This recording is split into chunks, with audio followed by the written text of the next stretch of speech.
Okay students, તો આ લેક્ચરમાં કંપની ફાઇનલ એકાઉન્ટ જ કરવાનું છે. કંપની ફાઇનલ એકાઉન્ટ ની અંદર આપણે બેલેન્સ શીટ કરી રહ્યા છીએ. બેલેન્સ શીટ ની અંદર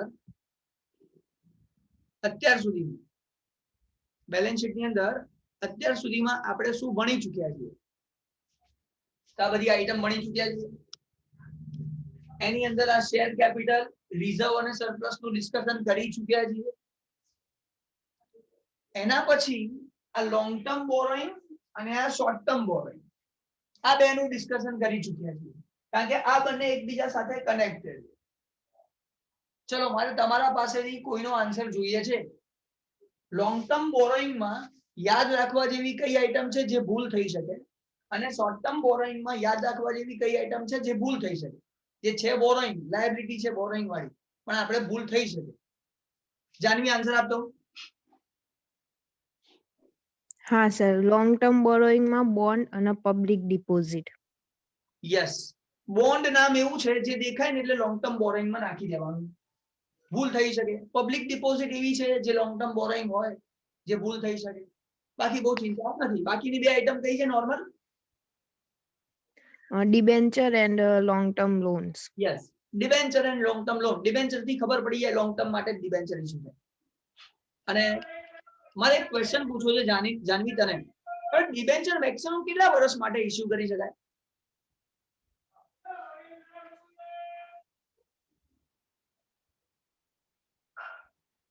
એ તો કંપની ઉપર ડિપેન્ડ્સ કરે છે. ના, મેક્સિમમ લિમિટ છે. 1 માર્કર ક્વેશ્ચન ડિબેન્ચર ચેપ્ટર ની અંદર ભણ્યા હતા. એમસીક્યુ વીએસક્યુ ની તૈયારી કરતા હતા ત્યારે. ખબર નથી સર. ઓકે, કોને ખબર છે? સર યુવરાજ બોલ. સર 10 યર અને ઇન્ફ્રાસ્ટ્રક્ચર કંપની માટે 40 યર્સ. કે 40? 30. Very good. ભાઈ છોકરાઓ, એક માર્ક્સ ની તૈયારી કરી છે અને દરેક લાઈવ લેક્ચર ની અંદર બધું ડિસ્કશન થઈ રહ્યું છે. એવું નહીં કે હું અહીંયા ભણીશ તો ત્યાં જ અટકી રહીશ. બીજી વખત આવીશ ત્યારે એ વસ્તુ પૂછીશ, અને જેને પૂછવા જેવું હશે. બિચારો હજી તૈયારી કરતો હોય, બેઝિક થી તૈયાર કરવાની વાતો આવતી હોય, એને હજી આ બેઝિક ક્લિયર ના હોય તો એ મારા એડવાન્સમાં નથી લઈ જવું. પેલા આ બેઝિક જ કરાવવું છે. પણ જે છે, જેની મહેનત થયેલી છે, એને આવડવું જોઈએ. જાનવી, મારી એક્સપેક્ટેશન હતી કે તું જોઈ છે, અરે બોલી છે. યાદ આવે છે કે નથી આવતું જાનવી? હા સર, યાદ આવ્યું. હા, ઓકે. ભાઈ ઇન્ફ્રાસ્ટ્રક્ચર કંપની હોય ને, એ 30 યર્સના બોન્ડ ઇશ્યુ કરી શકે મેક્સિમમ. અને બાકી જે કંપનીઝ હોય એના સિવાય 10 યર્સ એટલે લોંગ ટર્મ હોય. ડિબેન્ચર લોંગ ટર્મ હોય એટલે આપણે ખબર પડી ગઈ છે લોંગ ટર્મ માં જ નાખો.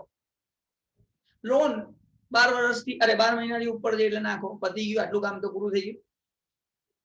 ઓકે નુપુર, આ શોર્ટ ટર્મ માં કઈ આઈટમ યાદ રાખવા જેવી છે? હા સર, બેંક ઓવરડ્રાફ્ટ ને કેશ ક્રેડિટ. યસ, આ બે નામ દેખાય ને, બેંક ઓવરડ્રાફ્ટ એટલે શોર્ટ ટર્મ જ હોય.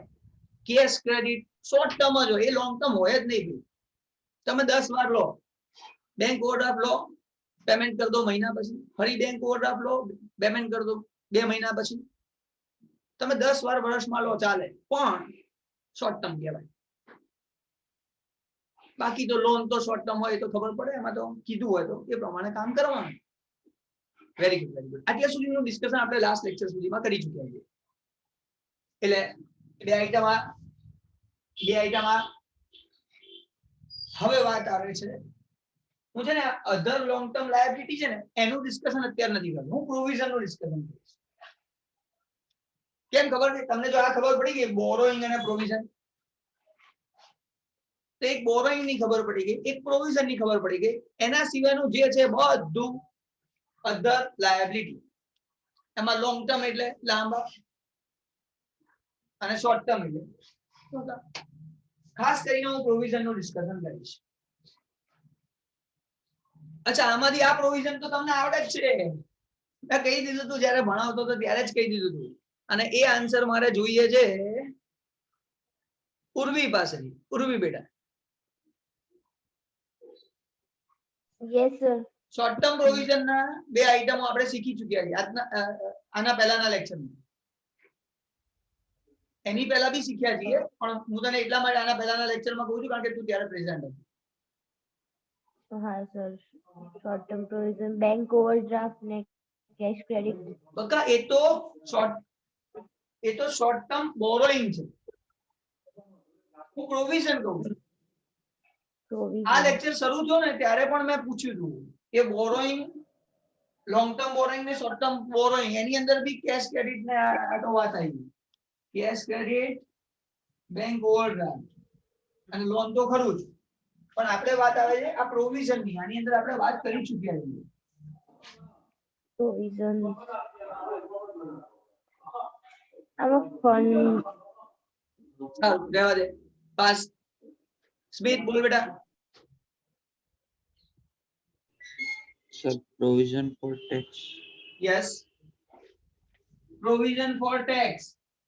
અને બીજું અને dividend કદાચ. ડિવિડન્ડ.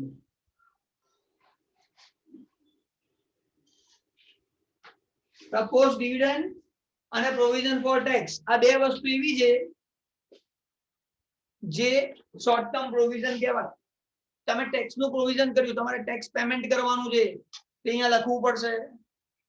ડિવિડન્ડ પે કરવાનું નક્કી કર્યું, પ્રોપોઝ કરી દીધું, આ વર્ષે તમે નક્કી કર્યું કે હું ડિવિડન્ડ આપીશ, તો એ તમારું શોર્ટ ટર્મ પ્રોવિઝન છે.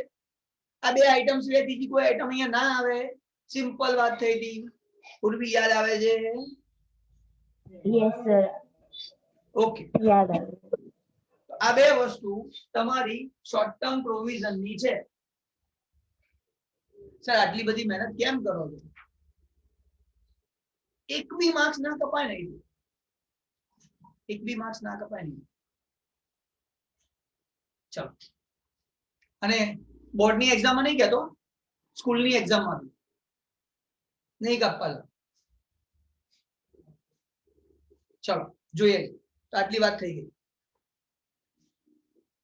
લોંગ ટર્મ પ્રોવિઝનમાં કયા પ્રોવિઝન્સ છે? તમારામાંથી કોઈ તૈયાર કરીને આવ્યું હોય તો સમજાઈ શકે. કોઈ બી જે લોકો બોલી ચૂક્યા છે, નથી બોલ્યા, બધામાંથી કોઈ બી લોંગ ટર્મ પ્રોવિઝન ની આઈટમ સમજાવવા માટે જો તૈયાર કરીને આવ્યા હો તો સમજાવો. પેજ નંબર 128 ઉપર આપેલા છે. હા ધ્વનિ, તારે બોલવાનું છે? हाँ બોલો. Sir, मैं. એક મિનિટ, આ બીજાને ચાન્સ આપીએ ને. બોલ બોલ ધ્વનિ, તું બોલ. सर, प्रोविडेंट फंड होता है, दूसरा पेंशन फंड होता है, तीसरा वर्कर्स प्रॉफिट शेयरिंग फंड होता है, चौथा workers savings account. Very good, perfect. ભાઈ આ છોકરાએ જેટલી પણ આઈટમો કીધી ને એ બધી આઈટમો લોંગ ટર્મ પ્રોવિઝન ની છે. પેજ નંબર 128 ઉપર આપેલું છે.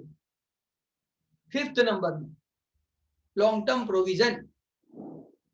એકવાર ફરીથી રિપીટ કરી દે બેટા.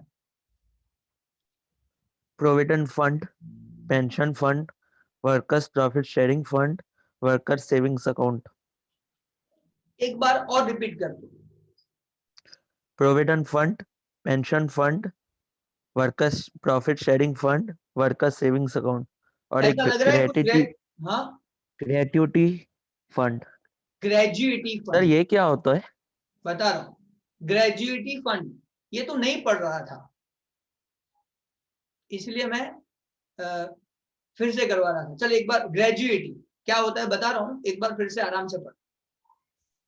Provident fund, gratuity fund, pension fund, workers profit sharing fund, workers savings account. Okay. कोई वर्कर, कोई एम्प्लॉई हमारी कंपनी में 5 साल से ज्यादा टाइम के लिए अगर रहेगा,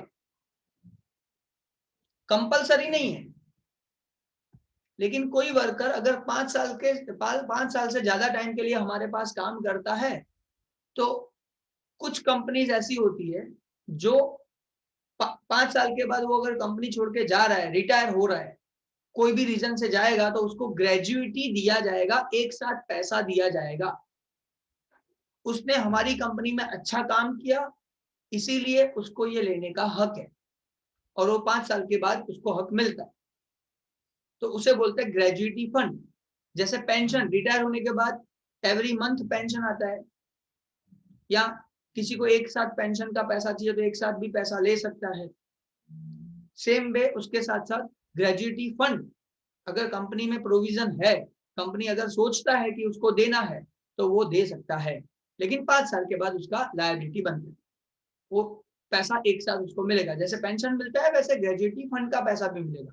ग्रेजुएटी क्यों दिया जाता है? उसने अपनी लाइफ के इंपोर्टेंट 5 साल हमारी कंपनी को दिए, 5 सालों से वो हमारे साथ जुड़ा हुआ है, एक कनेक्टिविटी है, इसलिए उसको देना है।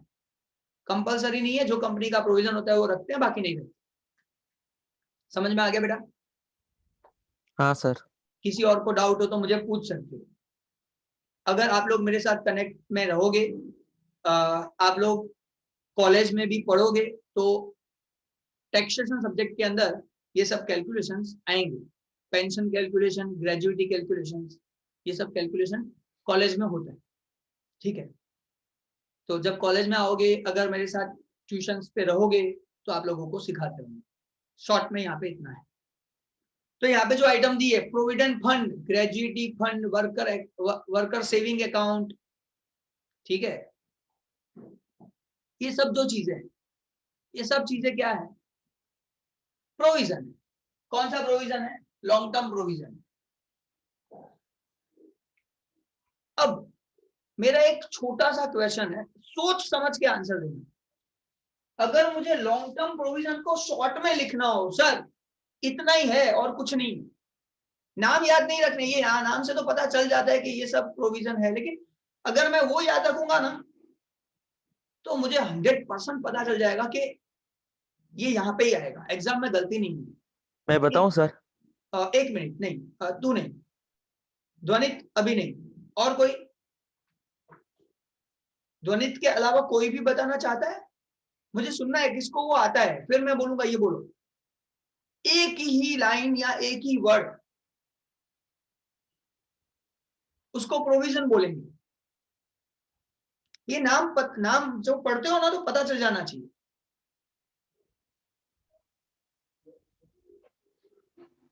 चलो थोड़ी हिंट दे रहा हूं सर मैं बता दूं? नहीं नहीं नहीं नहीं, मुझे तू बता ना, मैं तुझे आंसर देने वाला हूं, आंसर मैं नहीं बोलूंगा, ये फिक्स है।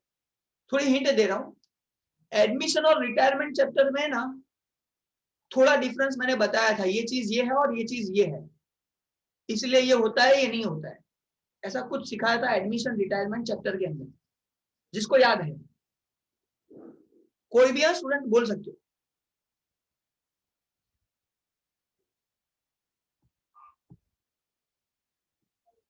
नहीं, चल बेटा तू ही बता। सर इसको वर्कर्स रिलेटेड फंड कह सकते, बोल सकते हैं। बस यही है। अच्छा ठीक है, गलत नहीं है। एडमिशन रिटायरमेंट में क्या बताया था, याद है? इसके रिलेटेड वर्कर रिलेटेड फंड है, समझ गए। और कुछ? सर हाँ ध्वनि। सर रिजर्व डिस्ट्रीब्यूट होता है, पर ये प्रोविजन डिस्ट्रीब्यूट नहीं होता, न्यू बैलेंस शीट में लायबिलिटी साइड लिखते हैं। यस, ऐसा मैंने एडमिशन रिटायरमेंट चैप्टर में बताया था। प्रोविजन ये जो भी है,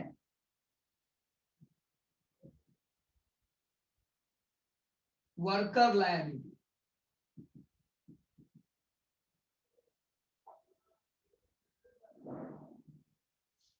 वर्कर लायबिलिटी, ध्यान से सुना, क्या है? नया नहीं है कुछ भी। हम लोग एडमिशन रिटायरमेंट में ये सीखे हैं, सर जो वर्कर का लायबिलिटी होता है ना, जो मुझे वर्कर को पेमेंट करना होता है ना, वो हम डिस्ट्रीब्यूशन नहीं करते हैं। जो मुझे वर्कर्स को पेमेंट करना है वो चीज मैं डिस्ट्रीब्यूट नहीं करता हूं, और जो डिस्ट्रीब्यूट करता हूं वो उसके अलावा जो रिजर्व है वो डिस्ट्रीब्यूट करता हूं। यानी सोचो, आप याद करो, रिजर्व एंड सरप्लस वर्कर्स में डिस्ट्रीब्यूट नहीं होता है, वर्कर्स को नहीं दिया जाता है, वो किसको देते हैं? ओनर्स को, पार्टनर्स को। ये रिजर्व एंड सरप्लस हम लोग पार्टनर को डिस्ट्रीब्यूट करते हैं एडमिशन रिटायरमेंट चैप्टर में। और जो वर्कर का लायबिलिटी है, वर्कर एक्सीडेंट कंपनी, अरे worker saving account, worker provident fund, worker gratuity, ये सब प्रोविडेंट फंड एम्प्लॉइज का था, जो हमें लायबिलिटी साइड बैलेंस शीट में लिखना पड़ता था, जो डिस्ट्रीब्यूट नहीं होता था। तो शॉर्ट में बता सकता हूं, जो डिस्ट्रीब्यूट नहीं होता है, जो डिस्ट्रीब्यूट नहीं होता है एडमिशन एंड रिटायरमेंट में, जो चीज एडमिशन रिटायरमेंट में लायबिलिटी साइड लिखते थे, वो सब चीजें लॉन्ग टर्म प्रोविजन है, शॉर्ट टर्म नहीं है। हाँ, इसमें से 1 साल के अंदर अगर पीएफ पेमेंट करने का आया तो वो शॉर्ट टर्म प्रोविजन में चला जाएगा। कुछ भी पेमेंट करने का आया ना 1 साल के अंदर, तो इसमें से चला जाएगा नीचे, that is the liability, short term liability, short term provision. तो ये long term and short term provision में इतना ही है बस, और कुछ भी नहीं। तो एक वर्ड में एक सेंटेंस बोलोगे तो थोड़ा ज्यादा लिखना होगा। वर्कर लायबिलिटी, वर्कर लायबिलिटी जो है ना, that is the long term provision. Provident fund workers को देना था, सेविंग अकाउंट वर्कर का था, ग्रेजुइटी वर्कर एम्प्लॉइज का था, ये सब कंफर्म देना ही है, इसीलिए लॉन्ग टर्म में और शॉर्ट टर्म में जाएगा, प्रोविजन में जाएगा, बस सिंपल। लास्ट थिंग बता रहा हूं, लास्ट ये बाकी है ना, other long term liability, other current liability, ये चीज बाकी है। तो देखो other, page number 128, other long term liability. ये मैंने इसलिए नहीं करवाया पहले कि आप लोगों को पता चल जाए, बाकी की सब चीजें आ गई ना, तो जो ऐसा कुछ नया दिखे ना डाल दो। देखो नाम दिखा रहा हूं, डिबेंचर रिडम्पशन प्रीमियम लिखा हुआ है वहां पे, long term liability, debenture redemption premium, preference share redemption premium. अब ये चीज सर क्या है, अदर, कहीं सेटिंग ही नहीं होता है। Other long term liability premium, redemption premium यानी लास्ट में देना है। प्रेफरेंस शेयर जब रिडीम करूंगा, प्रेफरेंस शेयर जब वापस लूंगा, तो उनके पैसे मुझे वापस लौटाने पड़ेंगे। जब पैसे वापस देने हैं ना, तब प्रीमियम देना हो तो वो अदर लायबिलिटी में जाता है। अच्छा, उसी अदर को नीचे देखो शॉर्ट में,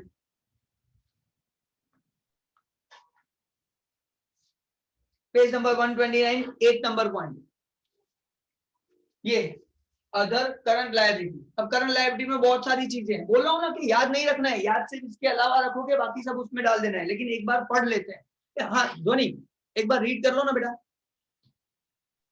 हाँ sir, other current liability, outstanding expenses, income received in advance, unclaimed dividend, debenture and premium on redemption payable during the next 12 months, call in advance, advance received from customers, outstanding interest on debentures. अब इसमें short में अगर बोले तो क्या बोलेंगे, outstanding and advances. Outstanding यानी जो पे करना बाकी है, एडवांस यानी जो एडवांस में मुझे मिल चुका है। ये दोनों चीजें हम लोग यहाँ पे शॉर्ट टर्म में डालेंगे, खत्म। हाँ, एक आइटम ऐसी है जो जो एडवांस नहीं है और आउटस्टैंडिंग नहीं, यानी आउटस्टैंडिंग है, एडवांस नहीं है, ठीक है। आउटस्टैंडिंग कैसे है, जो जो नया टाइप का है, इन शॉर्ट डिविडेंड अनक्लेम। अब आप बोलोगे ये अनक्लेम डिविडेंड फिर कौन सा नया तो आया, कुछ नहीं। सुनो, मैंने कंपनी मेरी कंपनी ने डिविडेंड डिक्लेयर कर दिया। अब डिविडेंड डिक्लेयर करने के बाद, डिविडेंड डिक्लेयर करने के बाद क्या हुआ, सबको चेक भेजे। अब कोई घर छोड़ के दूसरी जगह चला गया, उसका एड्रेस बदल गया, अब वो पर्सन है कि नहीं है पता नहीं है, तो क्या हुआ, वो चेक रिटर्न आ गया, वो किसी के मिला नहीं।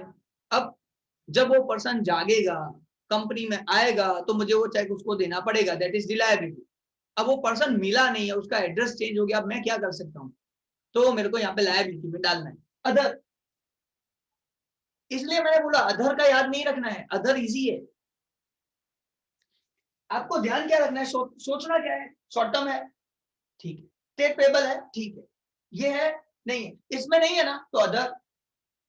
सोचना ही नहीं है और कुछ, सिर्फ इतना, कभी तकलीफ नहीं होगी, कभी तकलीफ नहीं होगी। बस आज के लेक्चर में इतना, मैंने ये खत्म किया और एकदम परफेक्टली खत्म किया। इसके बाद ये लेक्चर मिलेगा भूल जाना, कभी नहीं मिलेगा।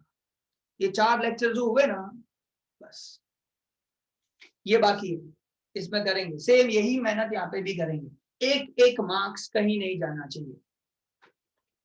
यहाँ पे लेक्चर ओवर करता हूँ, यहाँ पे किसी को कोई डाउट है तो पूछ सकते हो। क्योंकि मेरा दूसरा लेक्चर है, टाइम हो गया। यहाँ पे कोई डाउट है तो पूछ लो। ओके स्टूडेंट, तो यहाँ पे करता हूँ मैं स्टॉप।